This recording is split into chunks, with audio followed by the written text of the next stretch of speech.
Hi friends, I'm Ashley. Welcome to Darling Cottage Diary. Today we're going to be taking the very beautiful and humble Walnut and creating a tiny journal inside it, and to make it extra special and extra Victorian and just, in line with my channel. We're gonna gilt it because I like the shiny things. So if you don't know anything about Victorian traditions, the walnut is a huge feature in many arts and crafts of the time period. And I first learned about it in a older book. It's like from, I don't know, the 70s or 80s, and it was just talking about Victorian Christmas traditions. And gilded walnuts was one of my favorite things, and so I guess it was a good 8 or 9 years ago, when my kids were really little, I decided it would be fun to make these. And so I spray painted most of them, to be fair, because gilding these does take some time. And if you have small children, you know that you have like a nap time to yourself, and then you're right back to being mom. And so I gilded one for myself, and then I made the rest of them more easily with spray paint. You could also use glitter if you don't want to use the gilt. I basically was trying to think of a holiday craft that you could either make for yourself to hang on your tree for an ornament, or gift to somebody that was very something special and handmade, but the supplies aren't really expensive. Walnuts are the most perfect vessel, in my opinion. It's basically, if you've been here for any length of time at all, you know that the walnut is basically my channel's mascot at this point. I should probably design like a stamp or sticker or wax seal or something involving a walnut. So between the confetti walnuts I make in my shop and just using them in all sorts of crafts. I've already done a video, which I'll link below, where I made a tiny journal that fit inside a walnut. But this time I wanted to make the walnut itself into a journal. So I kicked around some ideas and decided that this would be the best. So cleaning out the walnut to get the two equal halves can be a little tricky if you're used to just using a walnut cracker. They don't usually like to split down the middle when you use a traditional cracker. You can start it that way. I find using a kitchen paring knife and just very gently and carefully kind of wiggling the knife back and forth to pry it open with your fingers out of the way is the best way to consistently get to solid halves. Sometimes you have little jagged edges, which you can probably see in one of these, but it's the most reliable way in my experience. And of course, if you break them, you just try it again. Let's buy a bag of them and try it again. Not a big deal. Then you have a yummy treat to eat. And then these little drills, I will link one of these as well. This one I bought a million years ago from probably some craft site or jewelry supply site or something, but the one I have linked is more ergonomic. It's certainly more comfortable to use. I'm thinking about getting one myself, but using the tiny little drill, you could probably use a Dremel if you have that, but I like the control of the hand drill because the walnut walls are very thin, and I've had problems with them cracking and also just worrying about the Dremel going through it onto the work surface. So I tend to like using the hand drills with walnut shells. Anyway, so you're going to want to mark where you're going to put your string. And if you have embroidery floss, again, we're trying not to buy anything if we don't have to. This is meant to be inexpensive gift or decoration, but if you don't have embroidery floss, I'm using waxed thread. Shout out to my local Walmart. Their craft section has been on point for the last couple of months. They've really expanded it, and I don't know if they've done that at Walmarts everywhere, but I'm not usually a fan of going there. Just, I prefer more local places. But I was able to find wax thread there. I've been able to find like wax beads to melt and use for wax seals. Like it's been all right.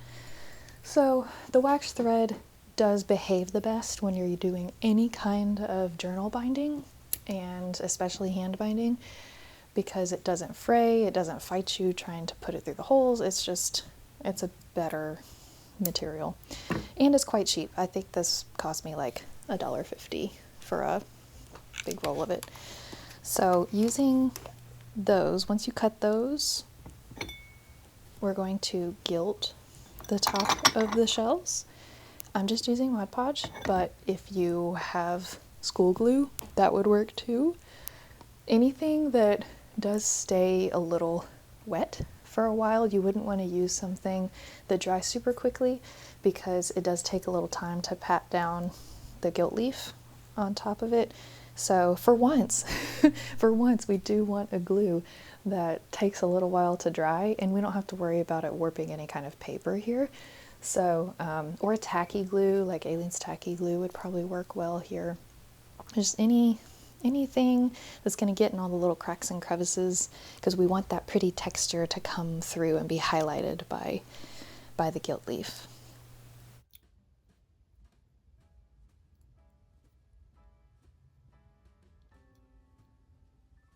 Now, if you don't know the game story about how gilded walnuts work, is back in the Victorian era, this was a parlor game. So it was part decoration, part gift, part game, and so it's just lots of jolly fun. So the mistress of the house, or the, whomever was going to be making them for the household, either they were making them for the family, or they were making them for, if they were having friends over as a party game.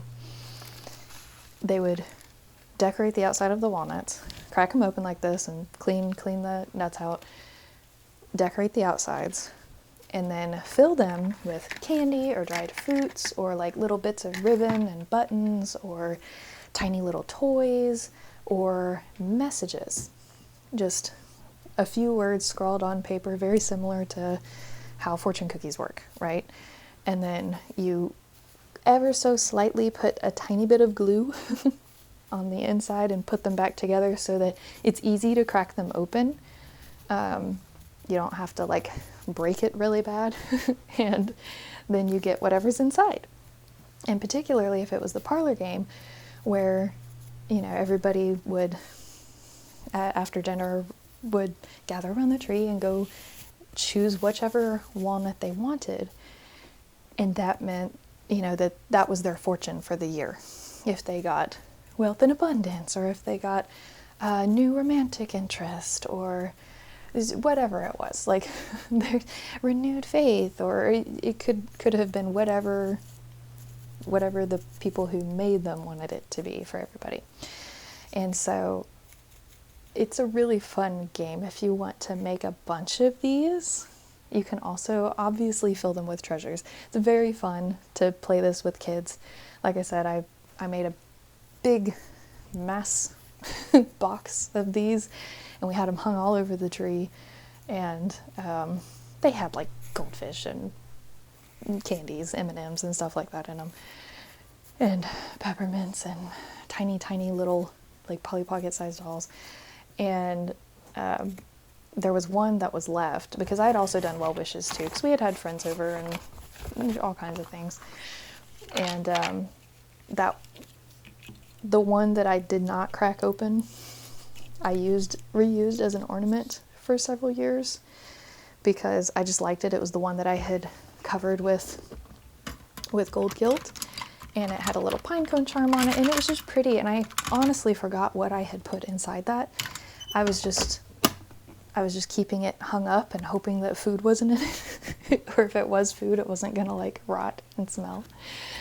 And anyway, so fast forward to 2020, everybody knows what an insane year 2020 was. And personally, for me, it was very difficult. I was going through a divorce. And my dog had gotten a hold of the walnut and pulled it off of the tree and chewed it to bits. We had come home, my kids and I had come home from one of my family's Christmas parties, and I found the bits of it all over the floor where she had left it, but the note was still wrapped up, tied up in a ribbon, like it wasn't hurt at all. It wasn't even, there was not a scratch. And I got curious because I was upset with her at first, obviously, but you know, I was like, whatever, just clean it up, it's fine. But because it was still intact, I wanted to see what it said. And I took the ribbon off and opened it up, and it said, "Love will flourish." And I just started bawling because it had been such a difficult year, and there was a lot of feelings there. And to have such a sweet note that felt like, whether you want to say it was from my past self to future self, or the universe, or whomever, is it from the beyond, from the unseen, right? It was just such a reinforcing thing of like, it's okay, you're gonna just keep going, it's gonna be okay. And it was so sweet. And probably not coincidentally, shortly after the holidays and everything was settled for me personally, my boyfriend and I started talking, and yeah, it's been really I always associate that now with making these walnuts.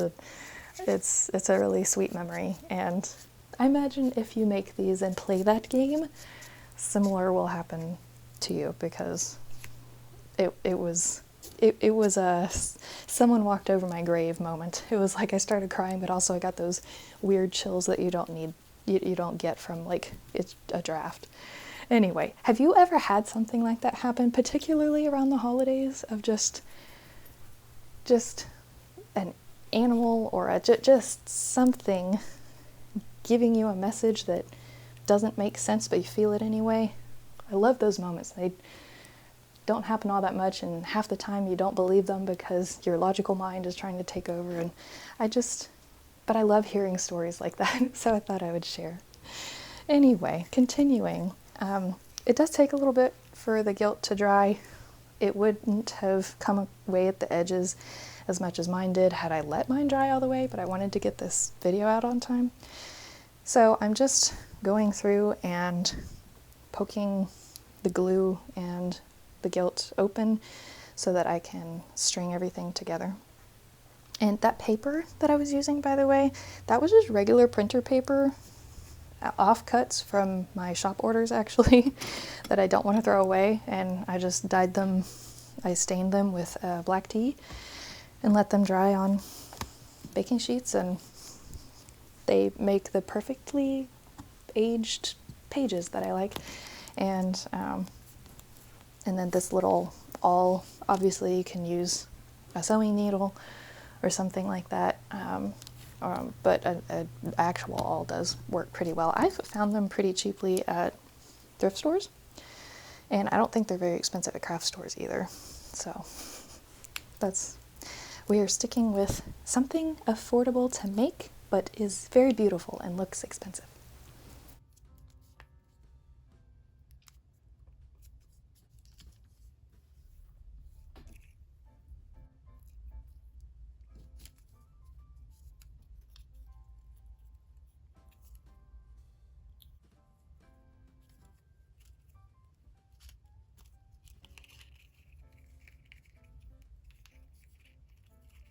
Now, I had the thought to create, before like finishing this off, I had the thought to create something like a little door latch, and so that you could put like confetti or a tiny pencil or something ridiculous inside the walnut shell where it's concave, and then have the journal flat like that. Or you could put some stronger pieces of like cardstock on either side to bookend the pages, and then glue it to where you can't even see the concave of the walnut.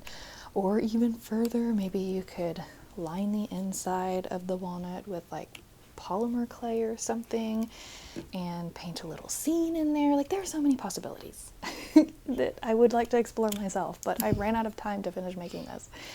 So don't let your creativity be hindered just by, you know, trying to follow exactly what I did, because I think the inside of those walnut shells are brimming with possibilities, and I'm trying to consider what to do with them myself.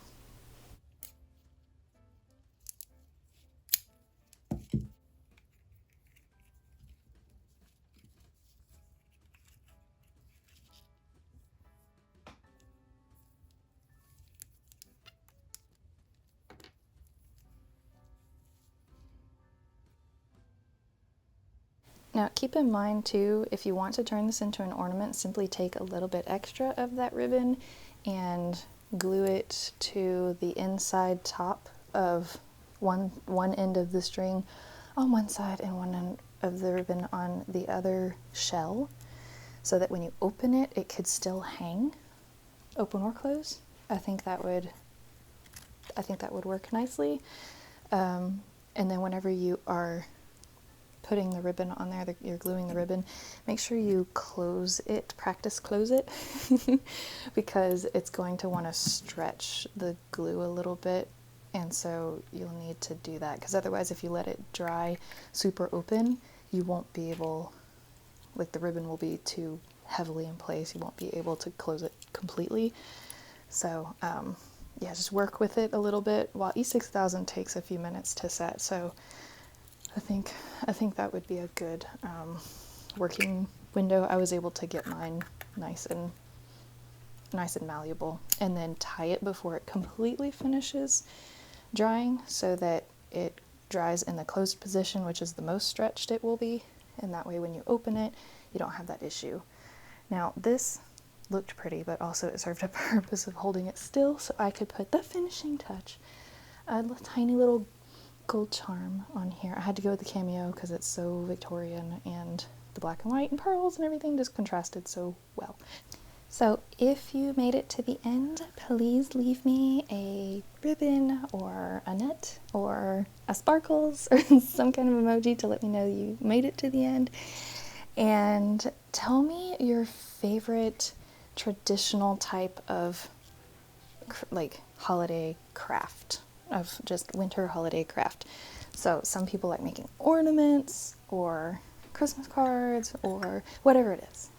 Thank you so much for being here. I post new videos every Sunday. You can like and subscribe if you'd like to keep seeing them. Have a great week, friends. Bye!